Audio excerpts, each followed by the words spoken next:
brought to you by Infinix.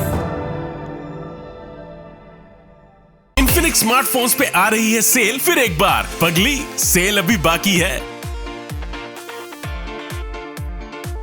चीन अपने candidates को कनाडा का चुनाव लड़वा रहा है। ये हम नहीं कह रहे, कनाडा के प्रधानमंत्री जस्टिन ट्रूडो बता रहे हैं। उनका दावा चौंकाने वाला जरूर है, लेकिन दूसरे देशों के इंटरनल मैटर में टांग अड़ाने की चीन की आदत नई नहीं है। उसके कारनामों की लंबी लिस्ट है। ज्यादा पीछे नहीं जाते हैं, पिछले 1 महीने की ही बात करें तो कनाडा और नीदरलैंड्स ने अपने यहां चल रहे चीनी पुलिस स्टेशनों की जांच शुरू की है।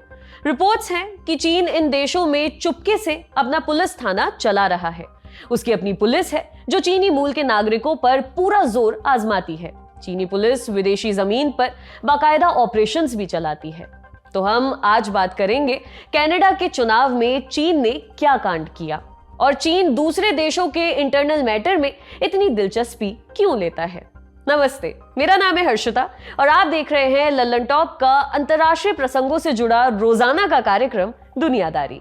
ये 1930 के दशक की बात है। चीन में माओ जेडोंग की चाइनीज कम्युनिस्ट पार्टी सीसीपी पर विलुप्ति का खतरा मंडरा रहा था। दरअसल चियांग काई शेक के नेतृत्व वाली कुओमिंतांग यानी केएमटी सरकार कम्युनिस्टों के खिलाफ हिंसक अभियान चला रही थी। वे कम्युनिस्टों को जड़ से मिटाना चाहते थे, लेकिन वे इसमें पूरी तरह सफल नहीं हो पाए। इसके पीछे एक वैचारिक वजह छिपी थी। सीसीपी ने पूरे चीन में शिक्षकों, बुद्धिजीवियों, लेखकों, छात्रों, उद्योगपतियों और दूसरे प्रभावशाली लोगों से दोस्ती गांठी थी। ये लोग कम्युनिस्ट पार्टी के मेंबर तो नहीं थे, लेकिन छोटे बड़े मंचों पर पार्टी का समर्थन किया करते थे। वे सीसीपी को महान बताने का कोई मौका नहीं छोड़ते थे। इसने कम्युनिस्ट पार्टी को प्रासंगिक बनाए रखा। इस सिस्टम को कालांतर में यूनाइटेड फ्रंट वर्क डिपार्टमेंट यानी यूएफडब्ल्यूडी का नाम मिला। 1949 में सीसीपी चीन की सत्ता में आ गई। तब माओ ने यूनाइटेड फ्रंट वाले सिस्टम को देश से बाहर लागू किया। अब ये यूनाइटेड फ्रंट विदेशों में क्या काम करती है? ये चीन के लिए समर्थन जुटाती है। कैसे? 2 मुख्य तरीके हैं। पहला, अगर कोई व्यक्ति या संस्था चीन के प्रति उदार है तो उसे अपनी तरफ मिला लो, कभी पैसे के जरिए तो कभी ब्लैकमेलिंग करके। दूसरा रास्ता प्रोपेगेंडा का है। जिनसे विरोध की आशंका हो उनके खिलाफ झूठा प्रचार करो। तब तक प्रचार करो जब तक कि सामने का खतरा टल ना जाए। साल 2017 में फाइनेंशियल टाइम्स ने यूनाइटेड फ्रंट के मैनुअल को रिव्यू किया था। इस मैनुअल में एक जगह लिखा था, यूनाइटेड फ्रंट एक चमत्कारी हथियार है जो चीन को हजारों मुश्किलों से बाहर निकाल सकती है। आधुनिक चीन के संस्थापक माओ ने भी यूनाइटेड फ्रंट को 3 चमत्कारी हथियारों में से एक बताया था। बाकी 2 थे सशस्त्र संघर्ष और पार्टी की रेगुलर गतिविधियां। अब आपको बताते हैं कि चीन का मौजूदा नेतृत्व यूनाइटेड फ्रंट को लेकर क्या कहता है। चीन के मौजूदा राष्ट्रपति शी जिनपिंग ने अगस्त 2022 में यूनाइटेड फ्रंट को लेकर कहा था, हमें चीन से बाहर रहने वाले देशभक्त लोगों का हाथ मजबूत करने और विदेशी जनता को चीन से दोस्ती सिखाने की जरूरत है। इस वजह से यूनाइटेड फ्रंट की अहमियत बढ़ जाती है। ये तो हुई यूनाइटेड फ्रंट की कहानी। अब इनके कारनामे भी जान लेते हैं। 13 जनवरी 2022 को ब्रिटेन के अखबारों में छपी एक खबर ने लोगों का ध्यान खींचा था। ये खबर ब्रिटेन की खुफिया एजेंसी MI5 की एक चेतावनी से जुड़ी हुई थी। MI5 ने ब्रिटेन की संसद को कहा था कि आपके सांसद खतरे में हैं। चीनी मूल की एक वकील है क्रिस्टन ली, वो यूनाइटेड फ्रंट के लिए काम कर रही हैं। चेतावनी के मुताबिक ली ब्रिटेन के सत्ता प्रतिष्ठान में पकड़ रखती हैं। बहुत संभावना है कि उन्होंने चीन के समर्थन में नीतियों को प्रभावित किया हो। ली ने समय समय पर ब्रिटिश सांसदों, पॉलिटिकल पार्टियों और उभरते हुए नेताओं को खूब सारा डोनेशन दिया था। दिलचस्प ये था कि क्रिस्टन ली को साल 2019 में उस समय की ब्रिटिश प्रधानमंत्री थेरेसा मे ने अपने हाथों से अवार्ड भी दिया था। रिपोर्ट सामने आने के बाद अवार्ड वापस लिया गया था। इसके अलावा MI5 ने कई सांसदों को पूछताछ के लिए भी बुलाया था। इस मामले पर क्रिस्टन ली ने अभी तक कोई भी बयान नहीं दिया है। क्रिस्टन ली की कहानी हम दुनियादारी में पहले भी बता चुके हैं। एपिसोड का लिंक आपको इस वीडियो के डिस्क्रिप्शन में मिल जाएगा। वैसे इस तरह का मामला सिर्फ ब्रिटेन तक सीमित नहीं है।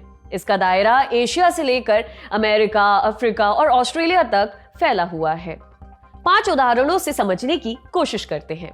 नंबर 1, 2011 में यांग जियान नाम का एक नेता न्यूजीलैंड की संसद के लिए चुना गया था। यांग न्यूजीलैंड की संसद तक पहुंचने से पहले 15 वर्षों तक चीन की मिलिट्री इंटेलिजेंस के लिए काम कर चुके थे। यूनाइटेड फ्रंट से भी उनका पुराना संबंध था। आरोप है कि सांसद के तौर पर उन्होंने चीन के पक्ष में नीतियां बनाने की पूरी कोशिश की। कई मौकों पर वो सफल भी रहे।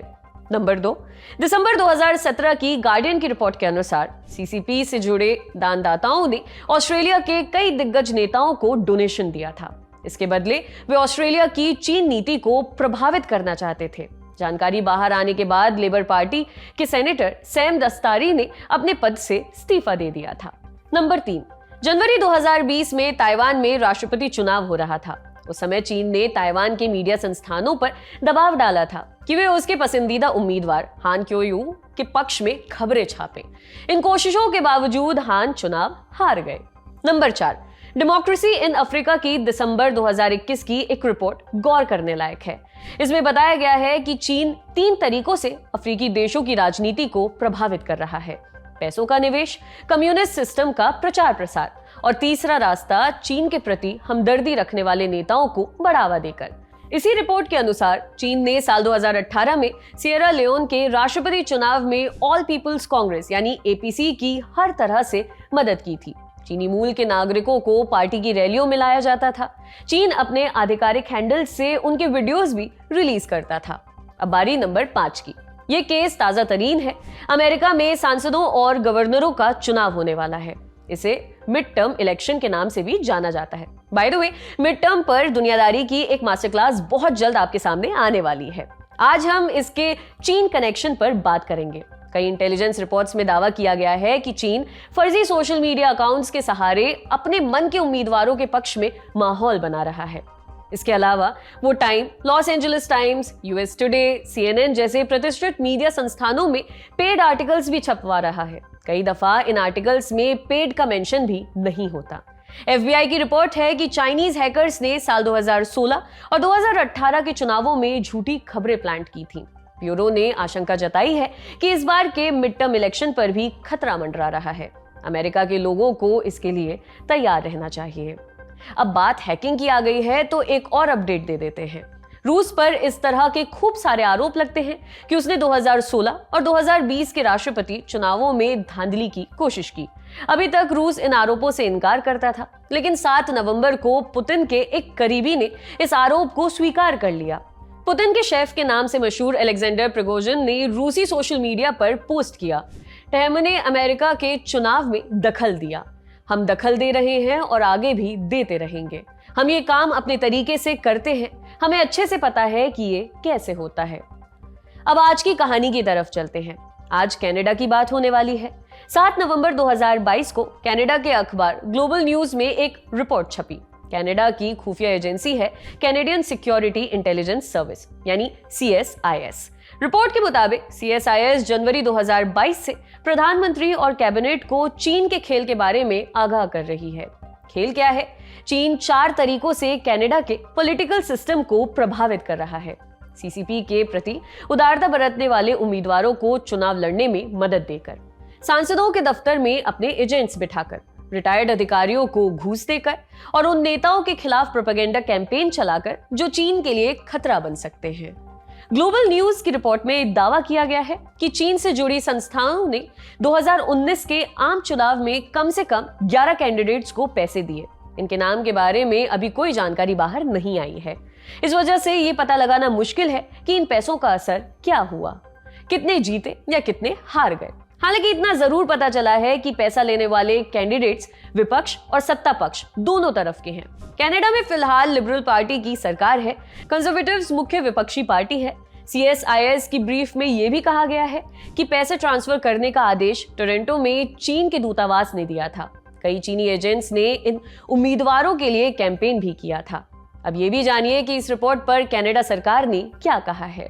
रिपोर्ट आई तो हंगामा मचा, सरकार से सवाल भी पूछे गए। जवाब देने के लिए प्रधानमंत्री जस्टिन ट्रूडो खुद आगे आए। उन्होंने कहा कि चीन कनाडा के लोकतंत्र के साथ खिलवाड़ करने की साजिश रच रहा है। कनाडा सरकार ने पूरे मामले की जांच के लिए एक टीम भी बनाई है। ट्रूडो ने कहा है कि हम इस तरह की धांधली के खिलाफ लड़ते रहेंगे।